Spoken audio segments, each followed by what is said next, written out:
Welcome to another episode of Baller Union. We got CP doing double duties at point guard and shooting guard. So I do.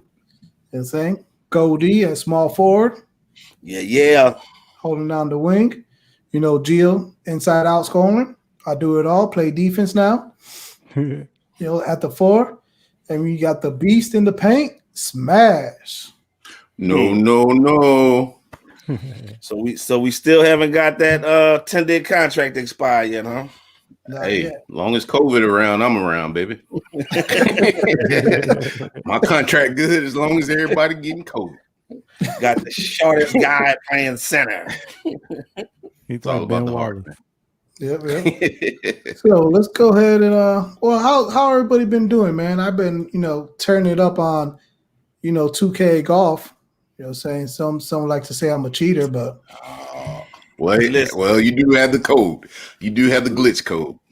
Last time we played as a group, I think I came out victorious. So you think or you know? I know because the two witnesses are sitting in the top right and the bottom left.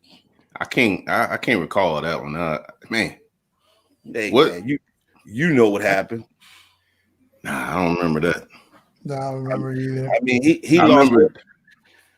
he lost worse than that Falcon had he got on. You got to go live next time.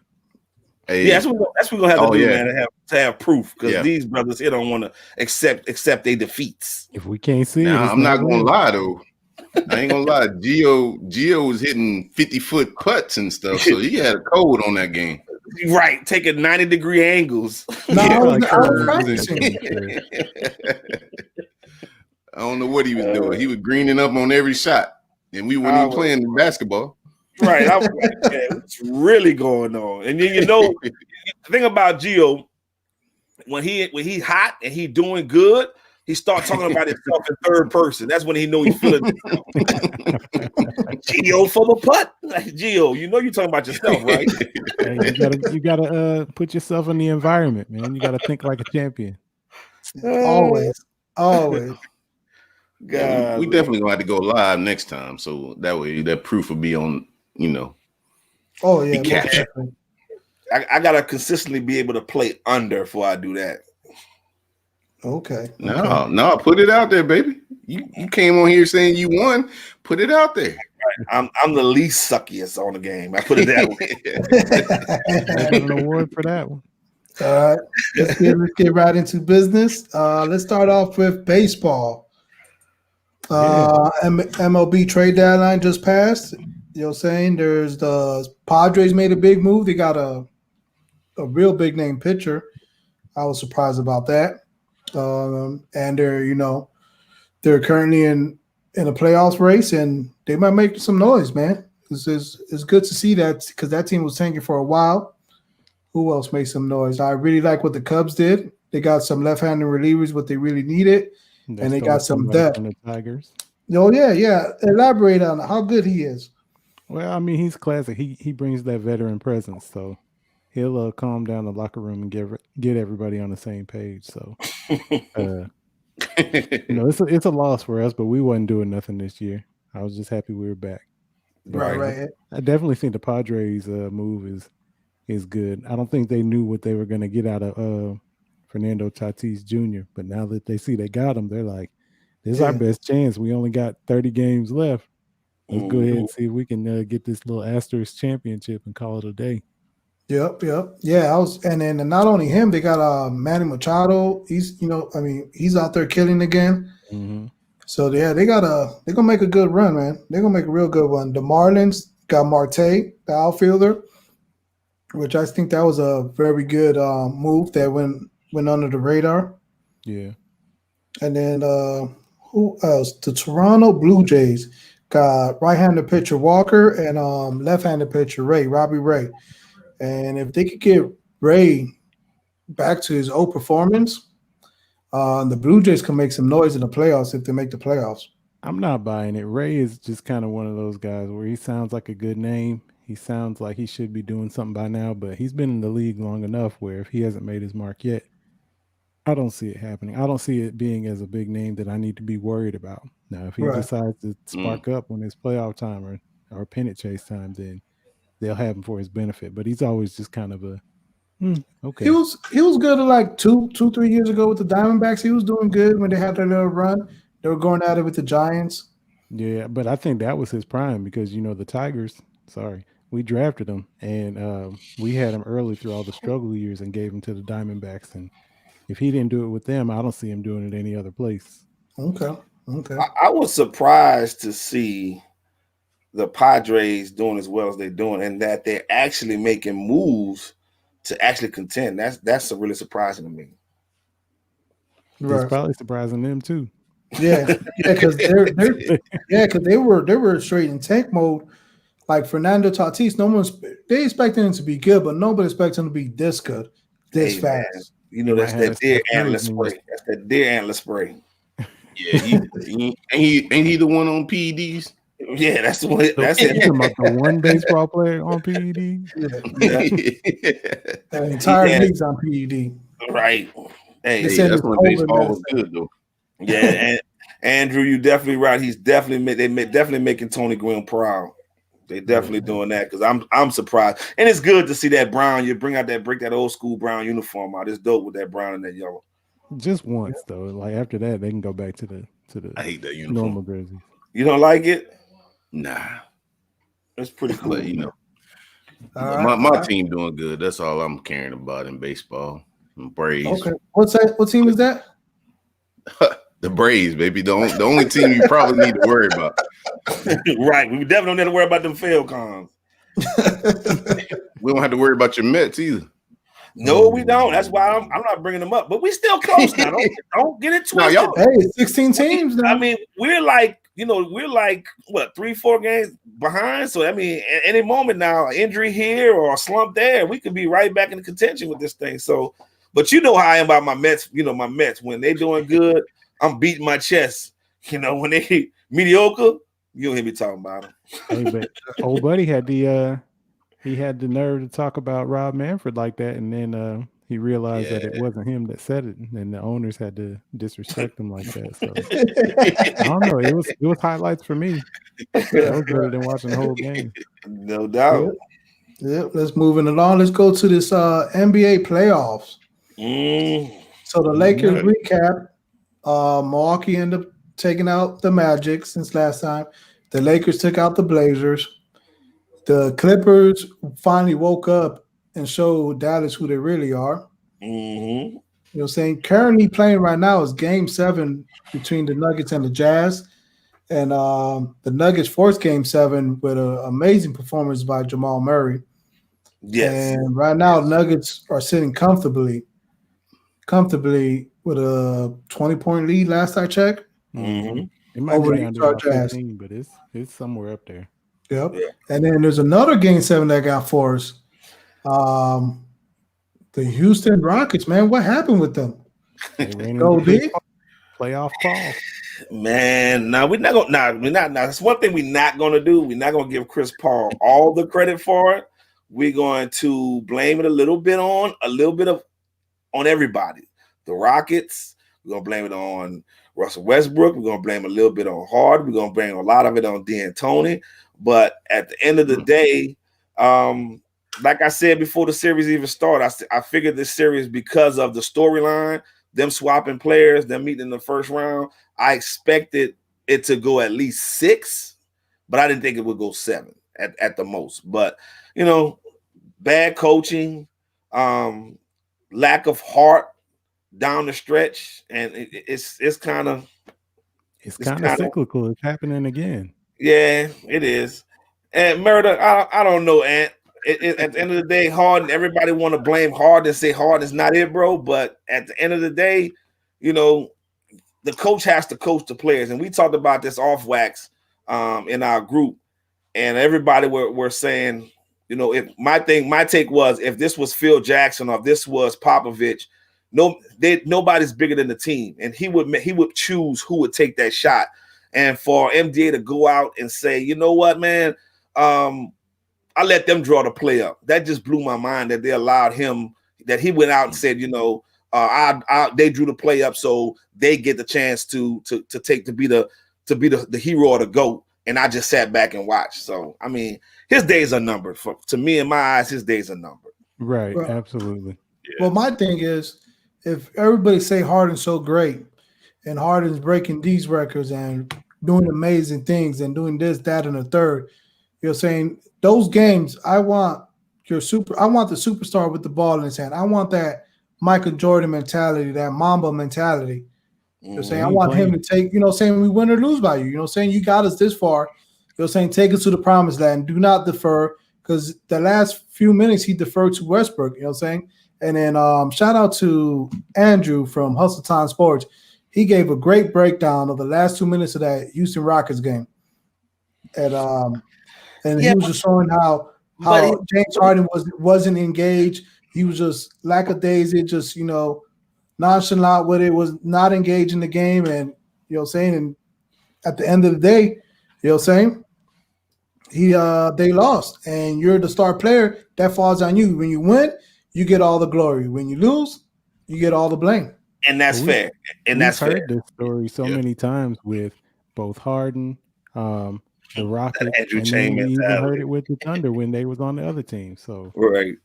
I mean, I don't know how many times we're going to keep going through this before we say, it is what it is. They are who we thought they were. Right. Well, but I just go ahead, Smash. On that team, I don't see a problem with Westbrook having the ball either. I mean, Westbrook know how to win games and close them out, so I don't see a problem with Harden deferring to him. But as Godee was saying, if you letting them draw up the plays, then I need to go put me an application in. If that's all they're doing, shoot.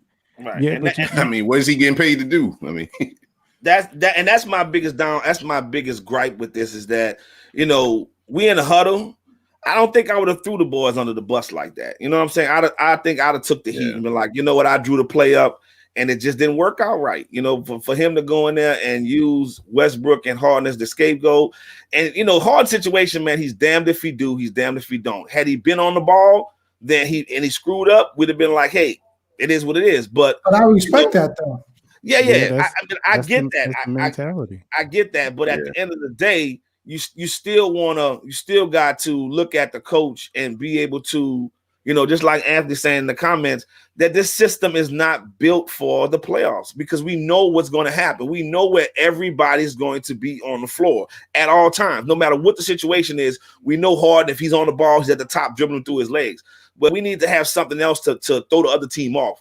Some pin downs, some pick and roll, something other than just watching him sit at the top of the key, dribbling the shot clock away. And it is what it is, man. They just have to come out game 7 and hold a lead. Like you throughout that game, there were 15-point leads, there were 8-point leads, there were 10-point leads, and they all dwindled at the end. So they have to come out game 7, and I wish you had the clip, the overlay to show them with Chris Paul talking trash, talking about some people not built like that. And to me, I think that was a shot at Harden. You know what I'm saying? And a shot at the Rockets. Man, Chris Paul ain't built like that. A Chris Paul-led team never made it past the second round of the playoffs. And that's so he's the last person to talk. Right. So I think the funniest thing about it is all of them been in the same spot for a long time. Oh, yeah. So they all battling. But I think with Chris Paul on this case, he's doing it for gamesmanship. He's doing it to get in their head. Yeah. I mean, that's what he does. But I think even you can't give it to Westbrook either because Westbrook gets in hero mentality. So you don't want him to bring it up every single time because he's going to keep trying to run up and do those quick 15 to 18 footers. And if they're not hitting, and if he steps back and they're really not hitting, they back in trouble again. So all over again. It's pretty much, it's almost a toilet bowl game because don't you say it. Don't you say it. Don't you say it. I won't say it. But don't you say it. All I'm gonna say is I'm just not gonna say it. Thank you. I'm not gonna say it. Thank you. Let's say that dagger for the second round, please. Don't do it like that yet. That's fair. I do think Houston is gonna get there though. Right. Yeah, they'll get there. They're too good of a team. And they'll figure out at least how to win this last game. But that I don't know. And then not the Bucks, the Toronto Raptors and the Celtics series started, and from what I saw from that first game, it looked like the Raptors don't want to be there. Like they wanted to go home. Hey, Twinkie is being Twinkie, bro. We knew Twinkie was gonna be Twinkie. We knew when it comes to a clutch situation, we knew Lowry was gonna be Lowry. He was gonna be he wasn't gonna show up and lead the team. You know, that's where the Kawhi was the benefactor. I mean, he was the benefactor of Kawhi because he was, you know, he could push those guys to play better. He's not that dude. Right. You know what I'm saying? He's just not built for that type of moment. And the players that they got around him, they're still a young team. But so for them to even make it this far in the playoffs, it's admirable to see them do this. But I just didn't think. I figured it'd be a game, but I didn't figure it'd be 2-0 at this point. That's surprising. I figured it'd be 1-1 at this point. I definitely thought Toronto was going to win tonight. Yeah, I did too. Just being down, you know what I'm saying? I thought they would come out and play hard. Yeah, Toronto was the hottest team, or what I thought was the hottest team into the whole postpone, boycott, whatever they call it nowadays, happened. Mm-hmm. You know what I'm saying? They should have just went back to Canada. That would have made a bigger statement. And it would have played on their legacy too. They'd be like, hey, you know what I'm saying? The social justice is not right. We're going back home. America, figure it out. We're from Canada anyways. You know we're the defending champ. We don't got to prove nothing. You got to prove everything. That's a horrible mentality for a champ. Our best player left. Now we thought we could do it without him. Now we're realizing that we can't. Right. So we're just going to take our ball and go home. Yeah. They already knew that. Yeah. That would have been great.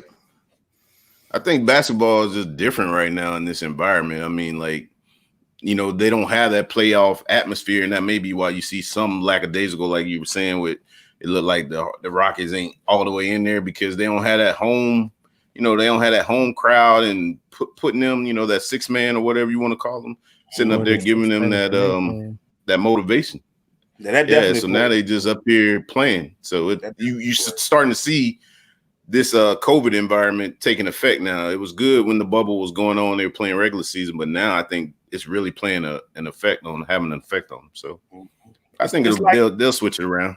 It's like tournament ball. We said that, you know, before we got to the playoffs that we knew, like the Bucks lost to Orlando one game. We just knew that kind of stuff was going to happen because there is no home court advantage, and we actually get to see good basketball happening. We actually get to see a game 7 of the Rockets game because you think if it was four games in Houston, 3 games in OKC, you know, somewhere along the line, I think it went 6, maybe 5, maybe 6. But because it's under these situations, you know, the fans are enjoying some good basketball. You know, it's painstaking for the fan who's rooting for that team, but those outside that's watching it, they're enjoying the game. Right. Okay, moving along. I have no clue, or what's the theory, or what's their logic behind what the Jacksonville Jaguars are doing to their team. Tanking. They're beyond tanking. Like, what was the purpose of cutting Fournette? If you're, you know, saying like he's still on a rookie contract. That was inevitable because the regime that brought him in, that tolerate his unprofessionalism, they're gone now. So now the new regime that's there, they're like, man, you know, let's cut our losses and get out of there, which makes sense. You know, so because he has a lot of growing up to do off the field. Now on the field, he's definitely a talent. But off the field, it just made sense for them to just cut ties because he's a locker room issue. They sent Ramsey off because he was a locker room issue. You know, so they're trying to get their culture back. Sometimes you have to break down to build back up, and that's just unfortunately for the Jacksonville Jaguars. That's where they are as a team. But Booger will land somewhere, and he at this point, I hope that he recognizes that you can't play with the organization upper brass through social media. You know, through the public eye. If you got something to say it behind closed doors or speak through your agent or something like that. And, you know, he needs to get to a team where he can grow up a little bit, where he can show him how to be a professional because he got the talent. It's just a matter of, you know, will he be a professional on and off the field? Aside from that, though, he's got to stay healthy. And he hadn't been able to do that. That too. Well, that too. Here's a couple of that draft year, they drafted Fournette. I want to say he was 4th overall. Mm-hmm. You know what I'm saying? Also in that draft year, they passed up Patrick Mahomes. They passed up Deshaun Watson because I guess they believe Blake Bortles was the answer, which another person they shipped out. Now, if he was going running backs, there's a long list of running backs that got drafted. Actually, that was a great list. Great draft. Well, I kind of beg to differ, Gio. I'm not gonna let you take that narrative because there was no back coming out. There was no back coming out of college at that moment, at that particular time, that performed nowhere near level that Fournette did. So I mean, I would say at least one back did. You could make an argument for 2, but at least one back did, and that was McCaffrey out of Stanford. We're talking about SEC football versus cupcake Pac-12. Oh my God! He always go to that SEC, man. Not even a discussion, bro. It's not even. That's what you say, but You always go to SEC. Where's Run CMC at now? Where's Fournette at now? Well, at the end of the day, you take what's best on the board. Now if this best was on the board was actually McCaffrey. He was able to do more in the running game than Fournette at the time. He But was faster. who's going to give him them little Catch out passes? the backfield. Yeah. nobody envisioned McCaffrey doing what McCaffrey's doing. Nobody envisioned that. When you're building your team from that position in the NFL in the number one spot, you're looking for a player that can instantly walk in the door and start. We're not talking about a 3rd round player. We're not talking about a 4th round player. We're talking about a 1st round. That player has to come in and walk in and start. But the quality of the potential of Fournette was exponentially higher than McCaffrey. I'm not taking anything away from McCaffrey because he's one of the coolest white boys to ever play the running back position. But Fournette was the most polished back at that moment. Now today it's a different story, but yesterday he was. Actually, this is the one time being white is not cool. I actually think McCaffrey because he was white. Hey, it is what it is. I'm like Ant, for real. You're not taking anybody from the WAC 12 over the SEC. You're just not gonna do it. You know? Hey, Fournette will be all right. He'll land with Belichick and be up there with Cam. Exactly. You know, and they'll teach him what to do. You know, I'm a homer, so I'm hoping he goes home. But that would be a good situation for him as well to go to the Patriots and learn how. He just needs to learn how to be a professional, and that's more than just being a football player. Off the field, being able to take care of his body. You know what I'm saying? I'm on the show. He's hanging out with Sweet Lou in Atlanta, eating hot wings and stuff like that. So that kind of stuff is probably going on with him as well. Got to decompress, baby. Decompress. Yeah, man. Those wings are good, man. Right. Don't hate on them wings. But all you got to all Fournette's going to have to do once he gets to New Orleans or to New England. You said it. Is to run the ball 3 yards up the middle for a touchdown. Maybe get 2 or 3 of those a game. And then he's set. Right. Yeah. But you guys want to get here's a couple of here's a few running backs that were taken after Fournette.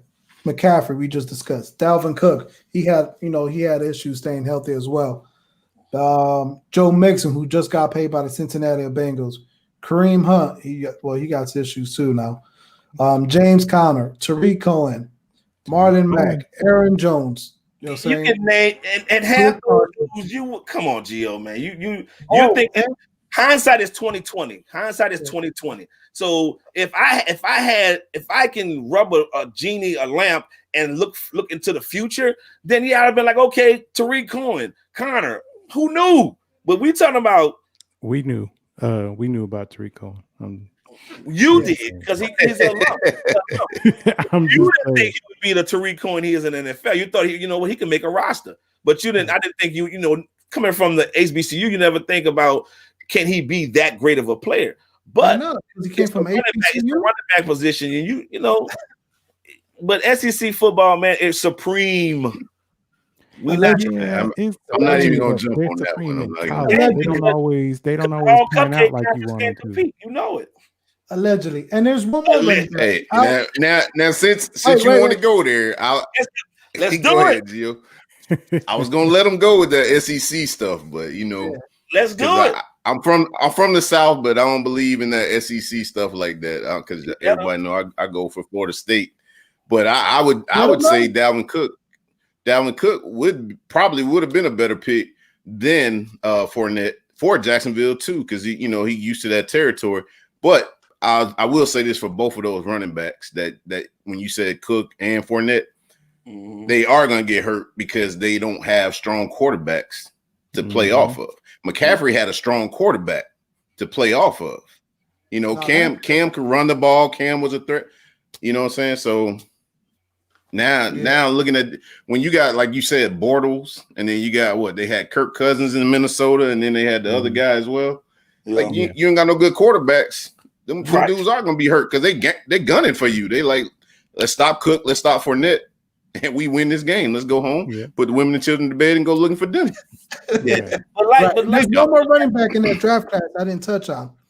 But like Cook was like Cook. Both of them actually, Fournette and Cook had injury problems throughout college. They both did, but it just came down to who was the better back at that moment versus injury. Because I mean, you couldn't went wrong either with Cook or Fournette, depending on where they play. But it was okay. I'm gonna take the SEC back over the All Cupcake Conference back. That's just all how it played out. It didn't work out. Hey, and one more back. I think he's from the SEC. It's Alvin Kamara. He was in that draft class as well. You know what I'm saying? And now he is apparently he's asking to be traded out of New Orleans. He haven't showed up to camp. Is it because of COVID? Is it because of what I'm saying? He's on social reform? No. Hey, I second him, trying to get out of there. That place is dead. It's a cancer. Go on and get out of there and save yourself, Kamara. Go on and get out of there. And also that quarterback he got too. They cannot have a good relationship the way he talks. I know.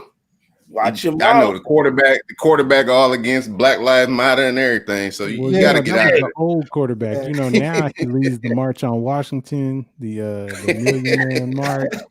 So he does all those now. So Kamara needs to go over there. We said I'll add that at the end.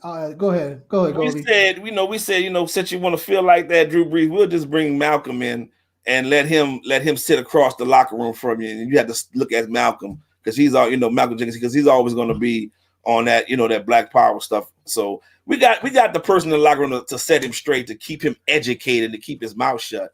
But Alvin Kamara deserves to get paid, and we had this conversation off wax, and looking at the roster, there is no room. They're sitting around trying to figure out where they're going to find money to sign him. It's not that we don't want to sign him, but we're trying to find a room to sign him. Now my thing is, I know you're gonna say Drew Brees and making $23 million, but at the end of the day, Drew Brees has to be the one that has to say, I'm gonna take a pay cut and slide this bag under the table for me. And then there's some other pieces like Cook. We can cut Cook. He's making $9 million a year. You can find a tight end somewhere to do what he does. I mean, there's room to make a maneuver.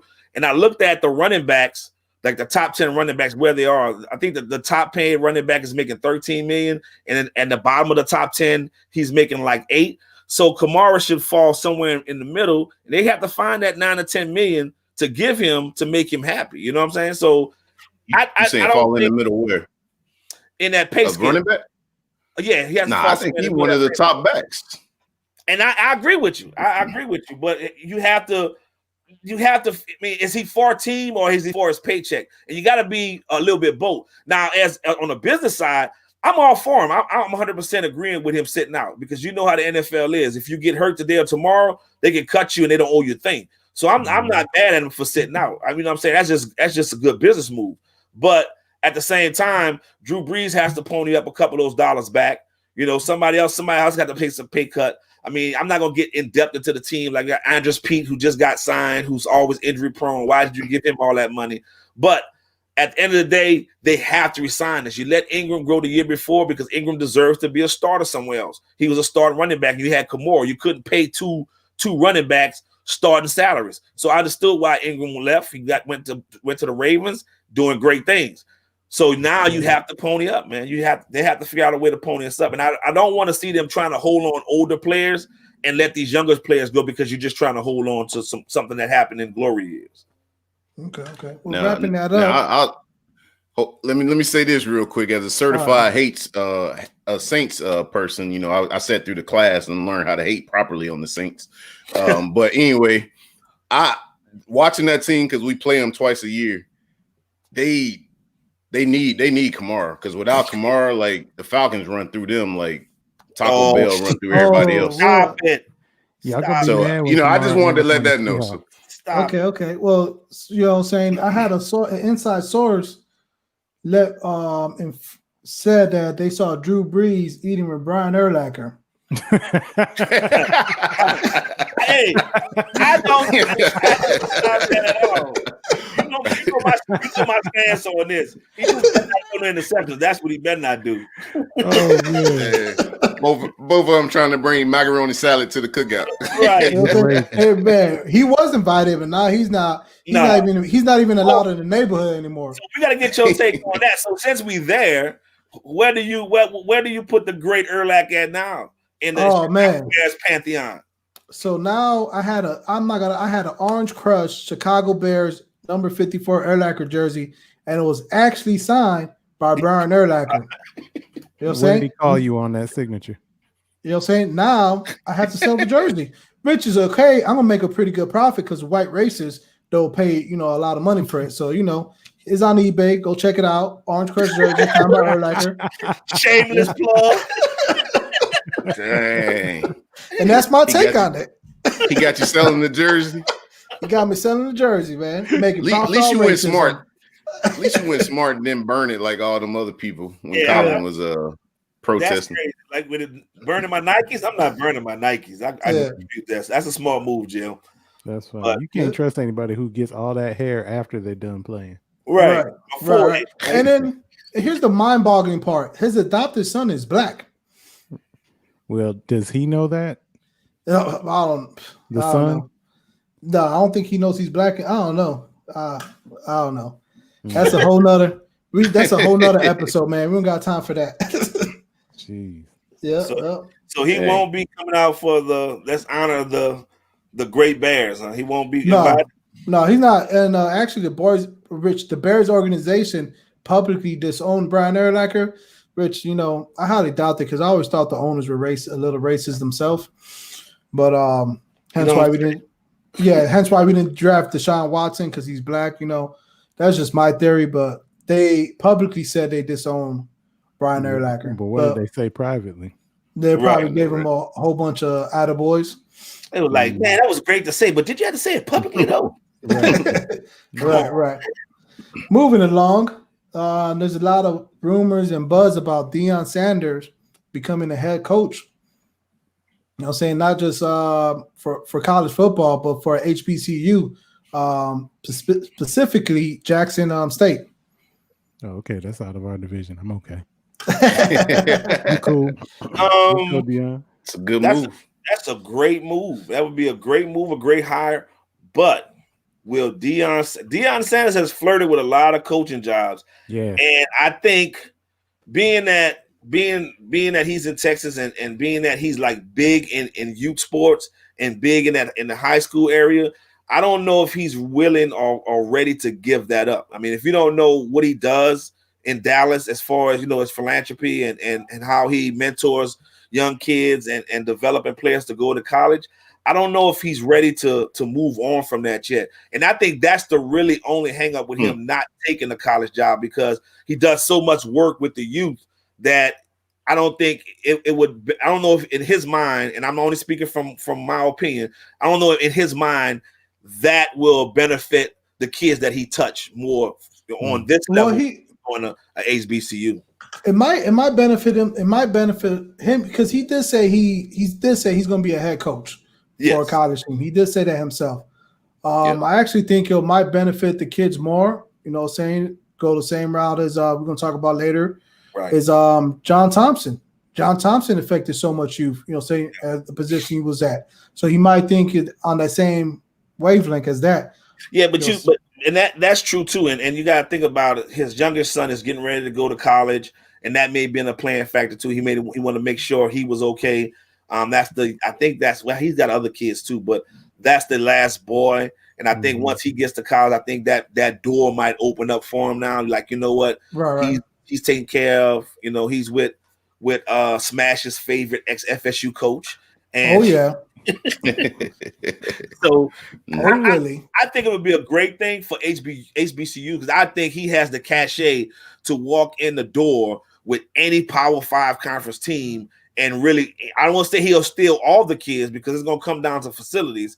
Will Jackson State pump the money into the facilities to make it halfway decent to be able to compete? But I think he'll be able to go and steal some 3 stars, maybe some 4 stars, and I'll be surprised if he'll be able to pick up some 5 stars there as well. But that's a good move. Transfer. Yep, Right. yep. Get a lot of great. It's a great move. Mm-hmm. Dion my dude, so I think that's a great move because he gonna like D was saying, he's gonna get some kids to come there, and I think just him being a coach at one of these HBCUs will put the attention on there. So then you'll start seeing more games televised. You know what I'm saying? Because a lot of times you don't see the HBCU games televised unless it's like a special game or something like that. So I think he'll bring that attention to it and then start recruiting more. And man, like it might be the start of something good. You know, I don't think he's gonna go further than college. I don't see him going to the pros, but I think like you were saying, because I know what he does do down there in Dallas with raising the youth up and all that stuff and mentoring them. I see him doing the same on the college level, and he's able to reach those guys because they're going to respect him and be like, oh man, Dion made it. So I think, let me listen to him because I got a chance of making it with Primetime telling me what to do. And I mean, at worst case scenario, or best case scenario, I guess you're going to get all the DBs, like, the top DBs that want to come there and learn what he knows, Yeah. So let's just hope he doesn't have the MJ syndrome, that he just can't identify talent. You know what I'm saying? Just long as he doesn't have that. But looking at the teams that he's coached throughout the years on the youth level, he's always had great teams. Looking at what he did and when he had his high school, his charter school, he had great teams. Where his son plays now, he has great teams there. So I don't think talent-wise, and he's always in the forefront as far as media-wise. So he's not like he's not in touch with the youth. And you have to have a coach that's in touch with the youth. And this would be a major splash if he was to take it, man. But the thing about it is, coming from an HBCU myself, CP coming from HBCU himself, we know which is our biggest problem on that level. Will they invest in the program to build it up to give him an opportunity to have a shot to bolster the program like it needs to be, to put in the forefront?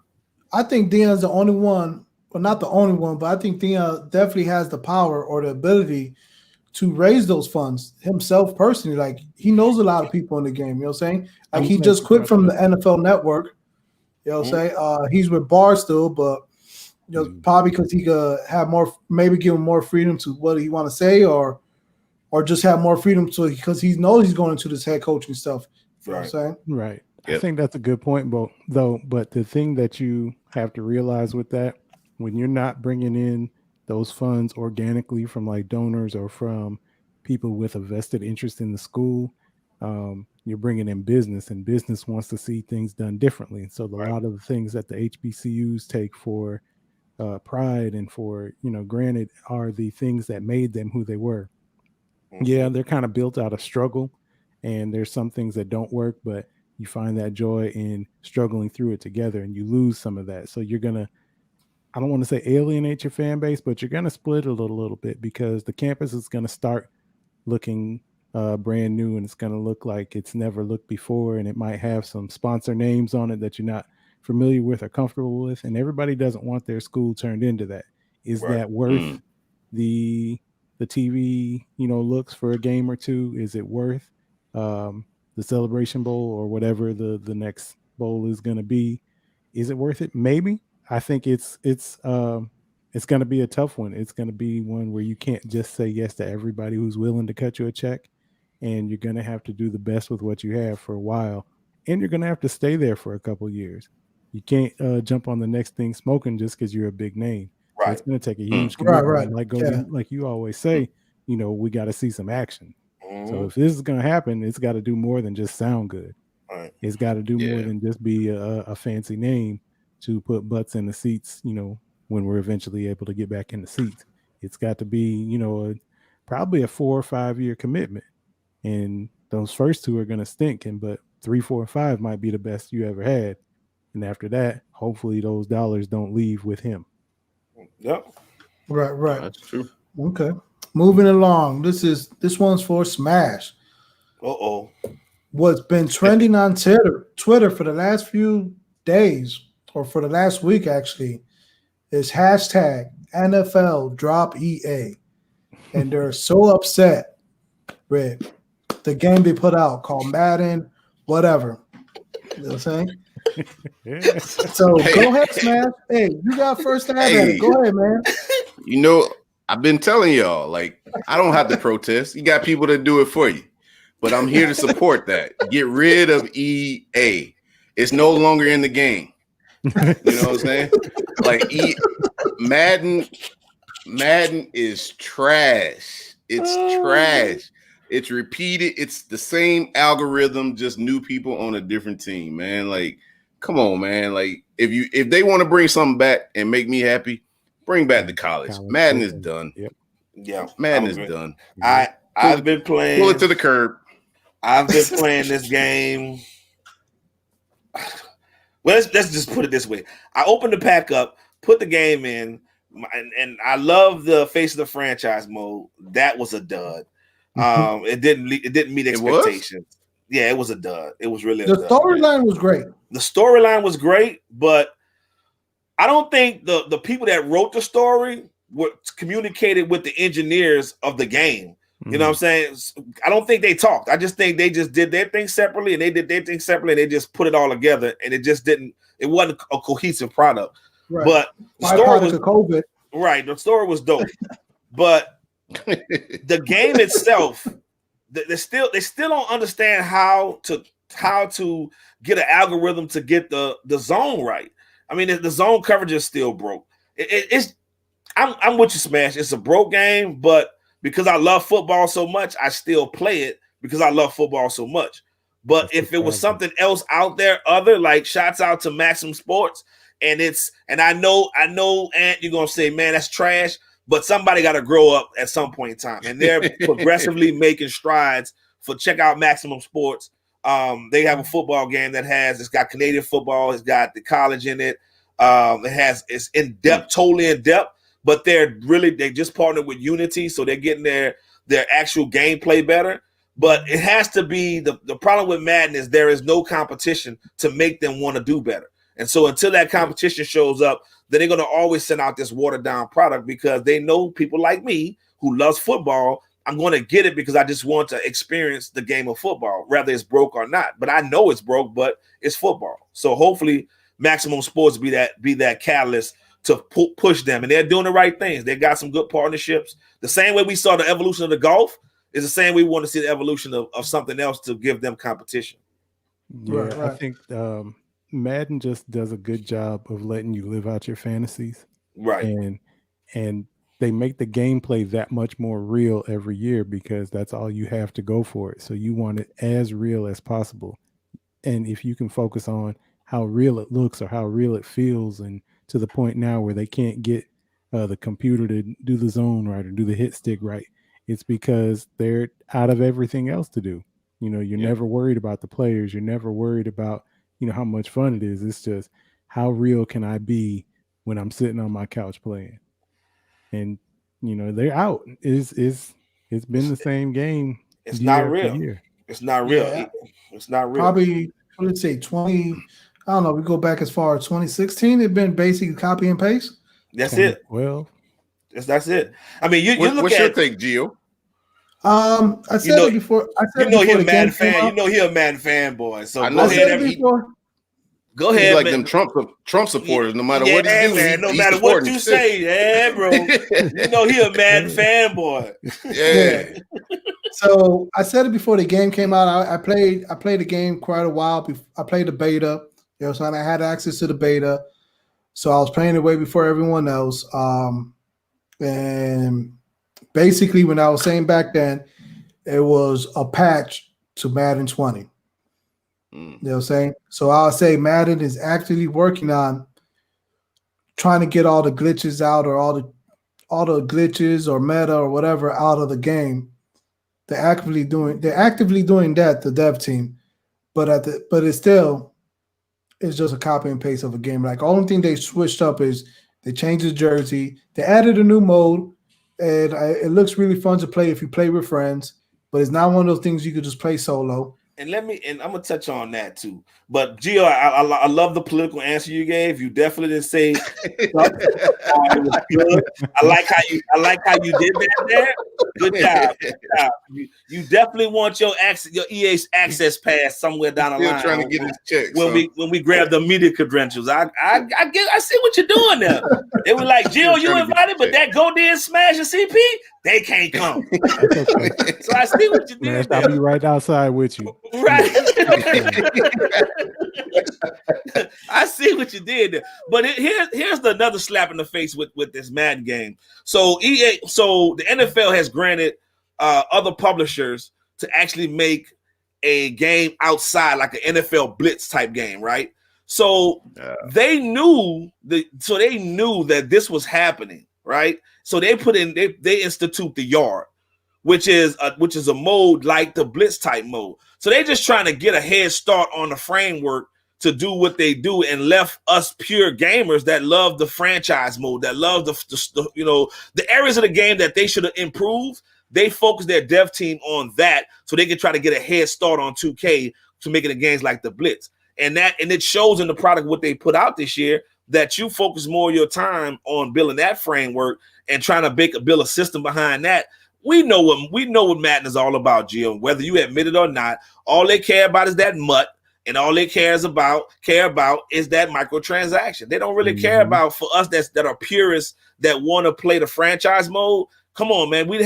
There were so many things in that game from PlayStation 1, 2, and 3 that we haven't even seen in the PlayStation 4 yet. And I doubt we get to see those features in the PlayStation 5. Franchise mode is dead. It's garbage. Oh, it's purely garbage. Madden put out saying they're going to put out a big patch, a big update, and they're going to give you those features back. You know what I'm saying? Yeah. That's September 10th. We'll September 10th, we'll come back after the patch. We'll come back to Madden. You know where you can play franchise mode? FIFA. Here we go. Hey, what you talking about, Goldie, with the Blitz type thing? I see more of the Blitz type game coming. That should be something that The Rock looks for the XFL. Like, right, that's a good match. No, man, you got Maximum Sports, man. I keep saying this company, bro, because they on to something. You getting the check for them, Gio. I'm hoping that's what I'm riding with, because I can't stand either like that. But when you got a company like that has a framework that's really on to something. No, it's not the prettiest of games yet. It's not the most fluid of games, but what they have is definitely groundbreaking for what we want, as far as, somebody, how I am. I want to be immersed in all of the the trading and the recruiting and all that kind of stuff, creating the teams and all that kind of stuff. So that's there. So for him, The Rock, to partner with somebody like Maximum Sports and put his XFL brand head to head with the NFL, then we got competition, and now we're doing something. Okay. Cool. Hold on. I'd like to look at this differently and look at where we're at and where our consumers are. And I'd say, who can put me on mobile? So I'm talking about the arcade style with quick hits, quick wins, quick games that you can turn around, where live isn't a problem because you're already going against people like that. And you can play 4 or 5 games and you can get trapped into in-app purchases. So whoever can put something together where I can do that on my phone. And that's what EA. I got an answer. That's what EA did. And Madden did that. And the rest of the game suffered because of that. Because they built that framework, like you speaking of, CP, that Yard is interchangeable between your mobile, and you can pick up where you left off on your actual console. So that's where all their time and their development efforts went to, and the rest of the game has suffered. And that's a slap in the face for somebody who's a loyalist like Gio, who doesn't care because it's EA, he's a fanboy. He's gonna accept that and keep moving with it. But really, it's a slap in the face for those that support the damn game. True, but for every fanboy that you lose, you gain his 2 or 3 sons who all have the app. on their phone and on their tablet. Yeah, because it's that Team. generation, right? Right. Quick update.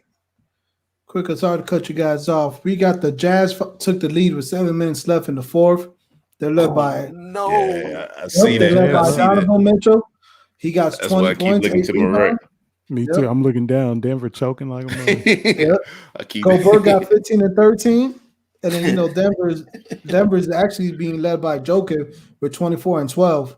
Murray got 13. He needs to wake up. I think he's still hurt. He hurt his leg right before halftime. Right. I think he's trying to play through it, but that's definitely a factor. He ain't been explosive.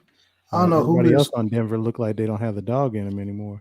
This Cordell Robinson guy. Gio is a stand for Madden. He is definitely a stand for Madden. He is definitely carrying a Madden. All right. We're coming to the. So this past week been hard on the Black community. Yeah. Man, it started with well, it doesn't matter who it started with, but we lost Chadwick Boseman. We lost Cliff Robinson. You're saying he was not a lot. Only people from the 90s know Cliff Robinson and the Blazers. And then we lost Dr. John Thompson Jr. Yeah. You know what I'm saying? So let's go ahead. Who wants to lead off? Favorite movie from Chadwick and your favorite moment from Thompson? I'll go first. 21 Bridges. If you hadn't seen it, go watch this movie because it was slept on ridiculously. All the special effects that you like, all the high impact drama. He was definitely in line to. It was going to be Denzel. I really feel like, not because he's passed away now, but I really feel that he was on the cusp of being the heir apparent to what Denzel is to us as far as that black lead actor. That one hurt, but the John Thompson for me hurt it. That one hurt more for me because growing up, he was in an era of basketball when there weren't many faces of us in the position that he had. And being a young kid in the 80s and watching this Georgetown Hoya team, like, man, there's a black coach full of black players, and they rough, they're aggressive, and they don't, they wear their pride on their sleeve. And I would love to have been in DC during that era to really understand, how every city, how the city vibrate when your team is doing good or when your team is shining. But he was doing stuff that was above it. He was totally unapologetic for the things that he did. Like in 1989, walking off the floor because he thought the NCAA academic standards were discriminatory towards black, kids of color. And those type of things, he stood for. And for him to take a player like Allen Iverson, who was a troubled youth, a product of his environment, and to be able to take him and mold him into something great, and for him to where he speaks so highly of him like a father figure. That's what he was to our community, man. It was nothing greater than watching me being a big East fan in the 80s. I was always rooting for Syracuse, but when Georgetown played, man, you wanted to see, you was rooting for John Thompson, man. That's a major loss, and I hope that all his ideas and ideals are instilled into other black coaches to pick up this torch and keep this thing moving forward, because what he fought for in 89, here we are in 2020, and we're still trying to fight for this equality for us as coaches, players, and just black human beings in general. And I would mine. I mean, of course, with Chadwick, I'm gonna have to go with the Black Panther, man, because it just brought out everybody, just to get to see a young black man playing in that role, bring everybody out. And of course, we know he played like every black person that there was. Jackie Robinson, I think it was James Brown. I mean, he played like everybody that was like, if they needed to do a black biopic, they picked Chadwick. But I like him. I loved him in Black Panther. And man, I don't know. Like finding out how he died, that he was diagnosed with that in 2016, it just gave me more admiration for him, because like hell, I'm lazy when I get a day off. I don't want to do nothing. And knowing that he battled through that, I'm like, man, I need to step my game up. You know what I'm saying? Because it's like you never know what people are going through. So, and every time somebody passes, you know, we always have that sentiment like, man, I need to reach out to my boys. I need to reach out to my family, friends, whatever. You know, we had that for about the first week going strong. But seeing what he went through, man, I'm really gonna try to be more apt to reach out to people.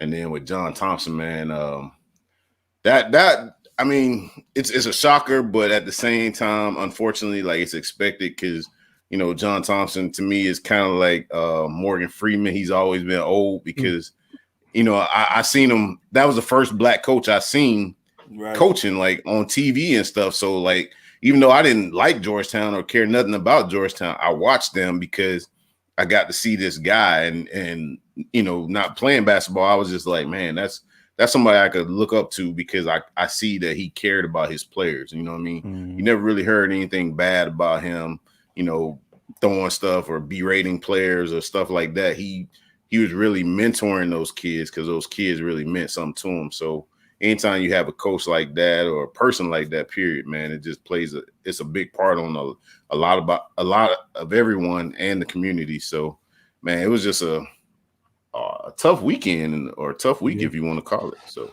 yeah, it was. CP. Yeah, I definitely should have went first on this one, but because I was going to talk about the walking off the court in '89. I think that was solid. Although I was young, that was something that I saw as I learned more about it when I was at a better age. But he was that coach that you wanted to play for, but you'd be scared as hell about, and you had that healthy fear. So it was like it was like that dad figure and that coach figure all in one. A big menacing black man who would bear down on you, but also do anything and everything for you. And you could see that through, you know, Dikembe coming over here from Africa, and then you can see that from Iverson coming from where he came from, and you know everybody in between. And just even though it wasn't HBCU or even though it wasn't the top ranked school all the time, it was still a school that always had respect from when he got there, and it always carried through. And honestly, it still carries through. No matter what, you still like, well, that's Georgetown. You know, it's a lot different than it used to be, but his name, I mean, well, his impact has really just cemented Georgetown legacy, and he hadn't even been in that role for so long. And just the respect and admiration the former players have for him, that's everything that you want. So I always respected that. I think it wouldn't have been that surprising or that bad if it hadn't have been in this weekend, in this year.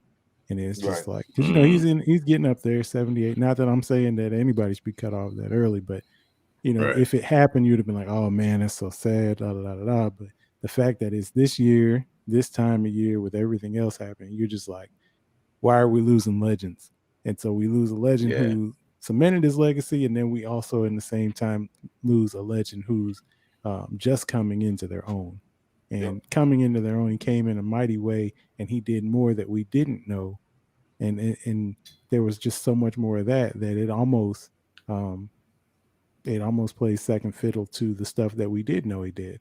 Obviously, Black Panther is the easy choice. 42 wasn't even my favorite movie, but just the fact that he was able to step into that and step into the other roles. Whether he looked like him, perfectly like him or not, he just was that guy to step in. And I agree, he was probably going to take over for Denzel at some point. And it's no surprise that Denzel was his mentor, and Denzel, you know, helped him through school and helped him through everything like that. So just a tremendous loss. It's almost like it doesn't matter how old you are or what type of experience you had, you know, this year is coming for you in some way, shape, or form. And it just is a hurtful weekend. So we really just have to hold on to the memories that we had from them, the feelings that they gave us, but also be empowered by what they were able to do, how they never said no, and how they smiled in adversity's face and kept moving. So if anything, we can have them rest in power, and we can take their power and move forward. And that's what I hope that happens, CP. That we've had such legends that touched, you know, segregation, that touch integration, that felt that, you know what I'm saying, that can move that forward. And I'm hoping that at some point in time there are people of our age and older that can still keep that passion and that drive for us as blacks alive and keep it moving, you know, because right now we're, you know, this is troubled times, and for us to keep losing these leaders like this, man, it's mind-boggling, man. You think about the leaders that we lost this year, and you know, I just hope that, I know that he's instilled, you know, his work ethic and his beliefs and his, you know, ideology about where he believed blacks should be as far as just human beings in America. And hopefully that somebody well-known takes the chance, man. Because, you know, you think about in 1989 when he walked off that floor, when he was like one of the only, well, he maybe have been the only one at the time of color in that position to jeopardize your position, but understood that the impact that I had on Georgetown, that like Georgetown wouldn't be Georgetown if it wasn't for John Thompson, right? Nobody would know Georgetown who it was. So he used his platform in a manner to help others. And that's what I hope, that others would take that mantle and risk their comfort and risk their riches and risk their stature and use their platforms to help us progress as a people. Right. Well, let me start with Chadwick. My moment was 42. Big baseball fan, diehard baseball fan. Used to be a diehard Cubs fan, but they broke in my heart so many times.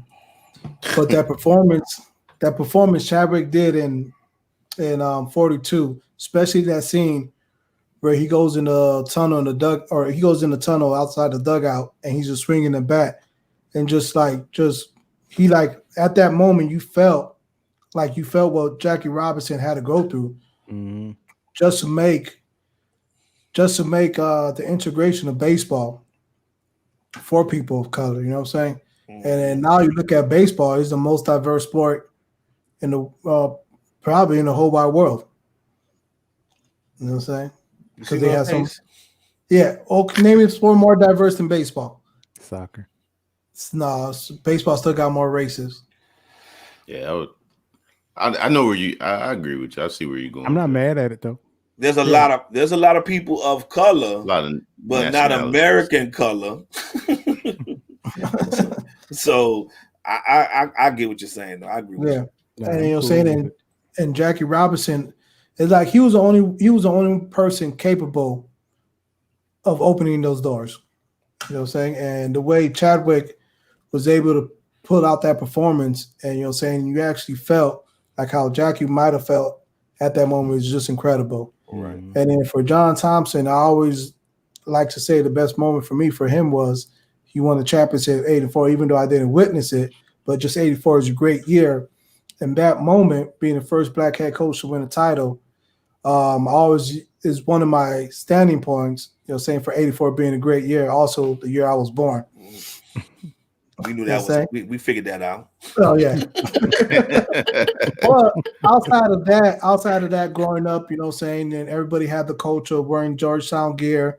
And at first I didn't know why I was wearing it, but it was just cool because all the cool kids were doing it. And then as I got older and as I got into coaching, you notice all the stuff that he did, and I wanted to be that type of coach, you know what I'm saying? Where he not only coached and won and all that, but he was a man for everybody that he coached and everybody that he brought in and recruited and mentored. He did it way past basketball. You know what I'm saying? Like there is not a person that he didn't coach that's not successful, and there's not a person that he didn't coach that he didn't, till the day he passed, that he wasn't in contact with, you know, saying still coaching and still mentoring, still giving out advice, still picking up his phone in the middle of the night. You know what I'm saying? Yeah, I agree. Yeah. So with that being said, you know what I'm saying, we ready to pass the hour mark, talk to you guys enough. We're out, guys.